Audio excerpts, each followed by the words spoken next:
नमस्कार विद्यार्थी मंडळी, या व्हिडिओमध्ये आपण पोलीस भरती 2025 साठी काही महत्त्वाचे प्रश्न कव्हर करणार आहोत। यामध्ये आपण जीके व करंट अफेअर्सचा समावेश केलेला आहे। जमेल तेवढं स्पष्टीकरण आपण करणार आहोत। व्हिडिओ शेवटपर्यंत पाहायचा आहे। चला तर व्हिडिओला सुरुवात करूया। या ठिकाणी आपण प्रश्न पहिला घेतलेला आहे बघा। छत्रपती संभाजी महाराजांचा जन्म केव्हा झाला? सध्या मित्रांनो, छत्रपती संभाजी महाराजांचं नाव जे आहे ते पूर्ण देश तसेच पूर्ण जगामध्ये ट्रेंडिंगला चाललेलं आहे। त्याचं कारण आहे छावा हा चित्रपट। पूर्वी छत्रपती संभाजी महाराज हे फक्त महाराष्ट्रालाच माहीत होते, आता ते जगाला माहीत होत आहे। त्यामुळे येणाऱ्या भरतीमध्ये छत्रपती संभाजी महाराजांवर 2 ते 3 प्रश्न पडण्याची जास्तीत जास्त शक्यता असल्यामुळे छत्रपती संभाजी महाराजांवर तुम्ही जास्त अभ्यास करून ठेवायचा, ठीक आहे। तर छत्रपती संभाजी महाराजांचा जन्म केव्हा झाला होता या प्रश्नाचं योग्य उत्तर असणार आहे 14 मे 1657। पर्याय क्रमांक सी 14 मे 1657 ला पुरंदर किल्ल्यावरती छत्रपती संभाजी महाराजांचा जन्म झाला। छत्रपती संभाजी महाराजांची आई कोण? तर सईबाई, ठीक आहे। शिवाजी महाराज आणि सईबाई यांचे पुत्र आहेत छत्रपती संभाजी महाराज, ठीक आहे। यांचा मृत्यू देखील विचारला जाऊ शकतो। तर बघा, 11 मार्च 1689 ला संभाजी महाराजांचा मृत्यू झालेला आहे। 11 मार्च 1689, ठीक आहे। संभाजी महाराजांचा मृत्यू कुठे झालेला आहे तुम्ही कमेंट करून सांगायचं आहे मला, ठीक आहे। पण हे प्रश्न अतिशय महत्त्वाचे असणार आहेत। छत्रपती संभाजी महाराजांवर एक ग्रंथ देखील विचारला जातो, बुधभूषणम असं नाव आहे ग्रंथाचं बघा। बुधभूषणम हा ग्रंथ कोणी लिहिलेला आहे? तर छत्रपती संभाजी महाराजांनी लिहिलेला आहे। हा ग्रंथ संस्कृत आहे, ठीक आहे। संस्कृत भाषेत लिहिलेला ग्रंथ आहे बुधभूषणम, ओके। हा देखील महत्त्वाचा प्रश्न आहे छत्रपती संभाजी महाराजांवर। त्यानंतर इथे ऑप्शन आहे बघा, 19 फेब्रुवारी 1630 हा जो ही जी तारीख आहे ती बघा छत्रपती शिवाजी महाराजांची जन्मतारीख आहे। 19 फेब्रुवारी 1630 ला छत्रपती शिवाजी महाराजांचा जन्म झालेला आहे।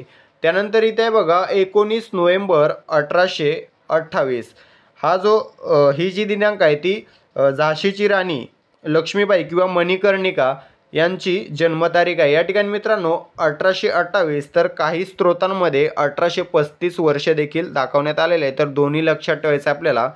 19 नोव्हेंबर 1828 किंवा 19 नोव्हेंबर 1835 हे दोन्ही स्त्रोत आपल्याला लक्षात ठेवायचे आहेत। आपलं मूळ उत्तर काय असणार आहे? तर छत्रपती संभाजी महाराजांचा जन्म हा 14 मे 1657 ला पुरंदर किल्ल्यावरती झालेला आहे, ठीक आहे। आपलं मूळ उत्तर। छावा चित्रपटाबद्दल देखील प्रश्न पडू शकतो, त्या दृष्टीने छावा चित्रपटाचे दिग्दर्शक लक्षात ठेवायचे आहेत आपल्याला लक्ष्मण उतेकर। नायक भूमिकेमध्ये आहे विकी कौशल, नायिका भूमिकेमध्ये आहे रश्मिका मंदना आणि खलनायक भूमिकेमध्ये औरंगजेबाची ज्याने भूमिका निभावली आहे तो आहे अक्षय खन्ना। छावा चित्रपटाबद्दल या व्यतिरिक्त प्रश्न येणार नाही, ठीक आहे। तर अशा प्रकारे छत्रपती संभाजी महाराजांवर आपण कोणता प्रश्न पडू शकतो तो कव्हर केलेला आहे। त्यानंतरचा प्रश्न आहे बघा, इस्रोचे नवीन अध्यक्ष कोण बनलेले आहेत? इस्रोचे नवीन अध्यक्ष मित्रांनो बनलेले आहेत डॉक्टर व्ही नारायणन। पर्याय क्रमांक ए डॉक्टर व्ही नारायणन हे इस्रोचे नवीन अध्यक्ष बनलेले आहेत। कोणाकडून त्यांनी पदभार स्वीकारलेला आहे? तर श्रीधर सोमनाथ। श्रीधर सोमनाथ हे डॉक्टर व्ही नारायणन यांच्या आधीचे इस्रोचे अध्यक्ष आहेत, ठीक आहे। सध्या आहेत डॉक्टर व्ही नारायणन, याआधी होते एस सोमनाथ किंवा श्रीधर सोमनाथ। आता इस्रोचे पहिले अध्यक्ष विचारले जाऊ शकतात। तर बघा, विक्रम साराभाई हे इस्रोचे पहिले अध्यक्ष तसेच संस्थापक देखील आहेत, ठीक आहे। इस्रोची स्थापना कोणी केली? विक्रम साराभाई यांनीच केली आणि तेच इस्रोचे पहिले अध्यक्ष देखील होते। आता या ठिकाणी इस्रोची स्थापना केव्हा झाली असा प्रश्न देखील विचारला जातो बऱ्याच वेळेला। तर कधी झालेली आहे इस्रोची स्थापना? 15 ऑगस्ट 1969, ठीक आहे। 15 ऑगस्ट 1969 ला इस्रोची स्थापना झालेली आहे। इस्रोचे मुख्यालय आहे कर्नाटकमधील बंगळुरू या ठिकाणी, ठीक आहे। इस्रोचा फुल फॉर्म मला कमेंट करून सांगायचा आहे तुम्ही इस्रोचा फुल फॉर्म। या ठिकाणी पर्याय डी आहे बघा, समीर कामत। समीर कामत हे DRDOचे सध्याचे अध्यक्ष आहेत। समीर कामत हे DRDOचे सध्याचे अध्यक्ष आहेत। इस्रोचं ब्रीदवाक्य जर विचारलं तर space technology in the service of human kind, ठीक आहे। Space technology in the service of human kind असं इस्रोचं ब्रीदवाक्य आहे, ठीक आहे। आपलं मूळ उत्तर काय? इस्रोचे नवीन अध्यक्ष डॉक्टर व्ही नारायणन। त्यानंतरचा प्रश्न आहे बघा, खालीलपैकी कोणाचा उल्लेख मुंबईचा सिंह असा केला जातो? तर मित्रांनो या ठिकाणी फिरोज शाह मेहता, पर्याय क्रमांक बी, फिरोज शाह मेहता यांचा उल्लेख मुंबईचा सिंह असा केला जायचा. ठीक आहे. फिरोज शाह मेहता यांचा जन्म 4 ऑगस्ट 1845ला मुंबईमध्ये झालेला आहे. ठीक आहे. 4 ऑगस्ट 1845ला मुंबईमध्ये झालेला आहे. ठीक आहे. 1885 मध्ये बॉम्बे प्रेसिडेन्सीचे पहिले अध्यक्ष राहिलेले आहेत कोण? तर फिरोज शाह मेहता. बॉम्बे प्रेसिडेन्सीचे पहिले अध्यक्ष कोण? तर फिरोज शाह मेहता. कधी? 1885 मध्ये.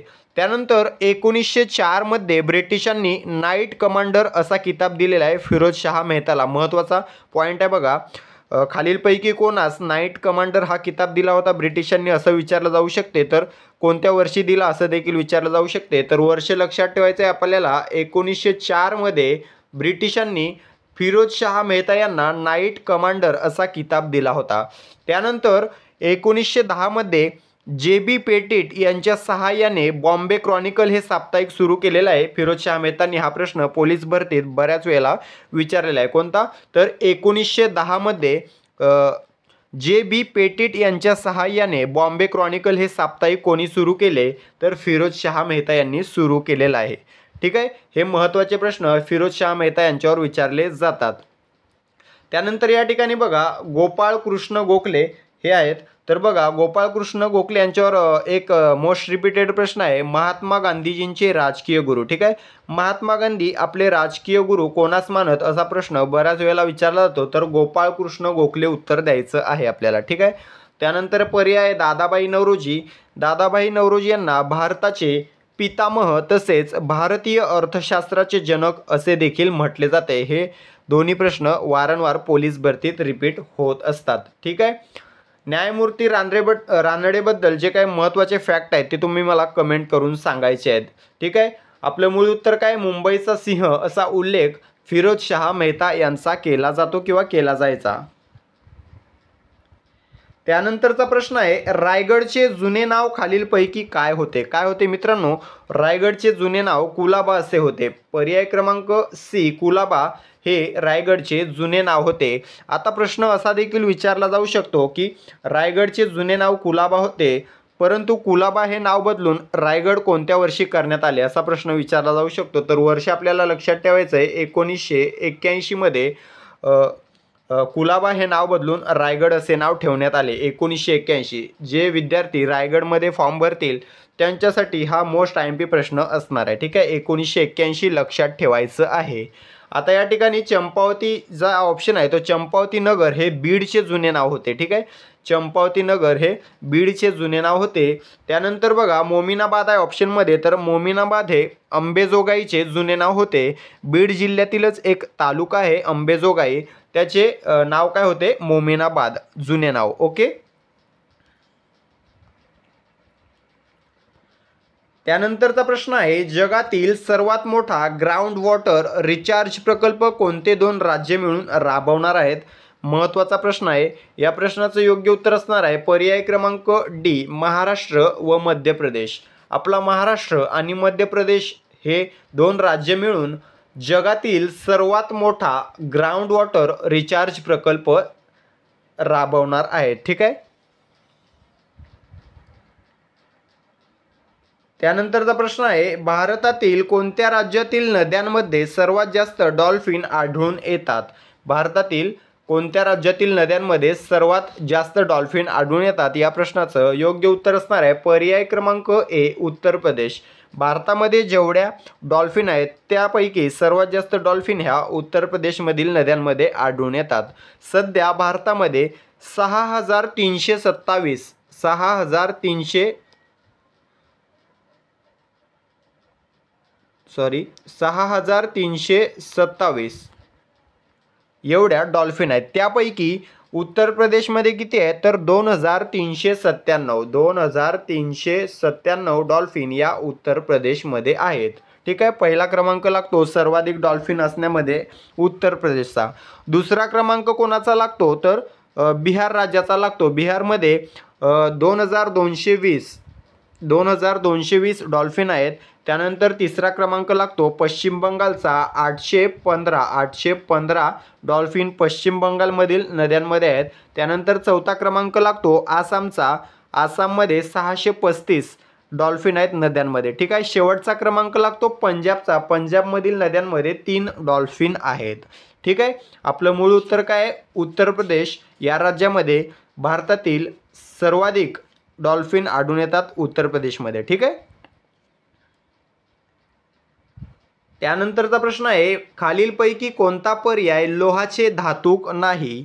तर या दिलेल्या पर्यायांपैकी आयर्न पायराइट्स, लिमोनाइट, सिडेराइट हे जे पर्याय आहेत ते लोहाचे धातूक आहेत. पर्याय क्रमांक डी बॉक्साईट हा जो आहे तो लोहाचा नसून ॲल्युमिनियमचा धातूक आहे. ठीक आहे. बॉक्साईट हे ॲल्युमिनियमचे धातूक आहे.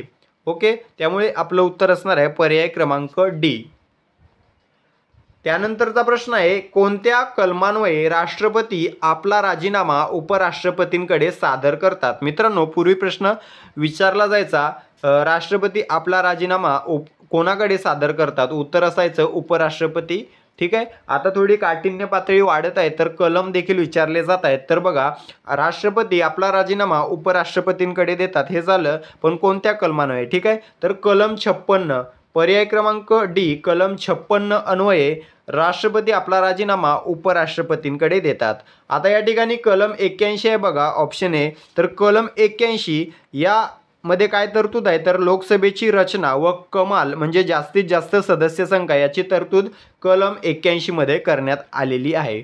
त्यानंतर या ठिकाणी कलम 52 आहे बघा, तर भारताचा एक राष्ट्रपती असेल अशी तरतूद कलम 52 मध्ये करण्यात आलेली आहे. त्यानंतर कलम 72 आहे बघा, तर राष्ट्रपतींना दयेचा अधिकार कलम 72 अन्वये देण्यात आलेला आहे. जर एखाद्या कैद्याला फाशीची शिक्षा सुनावली तर ती शिक्षा कमी करण्याचा म्हणजेच फाशी कमी करून जन्मठेप किंवा ती शिक्षा पूर्णपणे माफ करण्याचा अधिकार कलम 72 अन्वये राष्ट्रपतींना देण्यात आलेला आहे. ठीक आहे.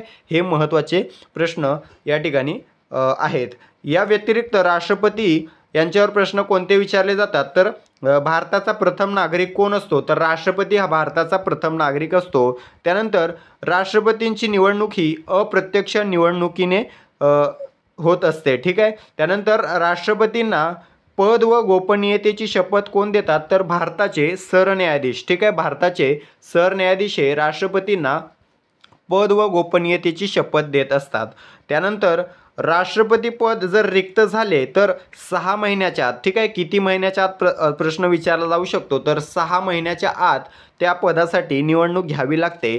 तोपर्यंत राष्ट्रपती पदाचा जो काही कार्यभार आहे तो उपराष्ट्रपती हे हंगामी राष्ट्रपती म्हणून पाहत असतात. पण जर राष्ट्रपती पद रिक्त आहे आणि त्यातच उपराष्ट्रपती हे पद देखील रिक्त झाले काही कारणास्तव, तर दोघांच्या जागी भारताचे सरन्यायाधीश हे हंगामी राष्ट्रपती म्हणून कार्यभार पाहत असतात. ठीक आहे. अशी घटना एकदा घडली होती मित्रांनो 1969 मध्ये. ठीक आहे.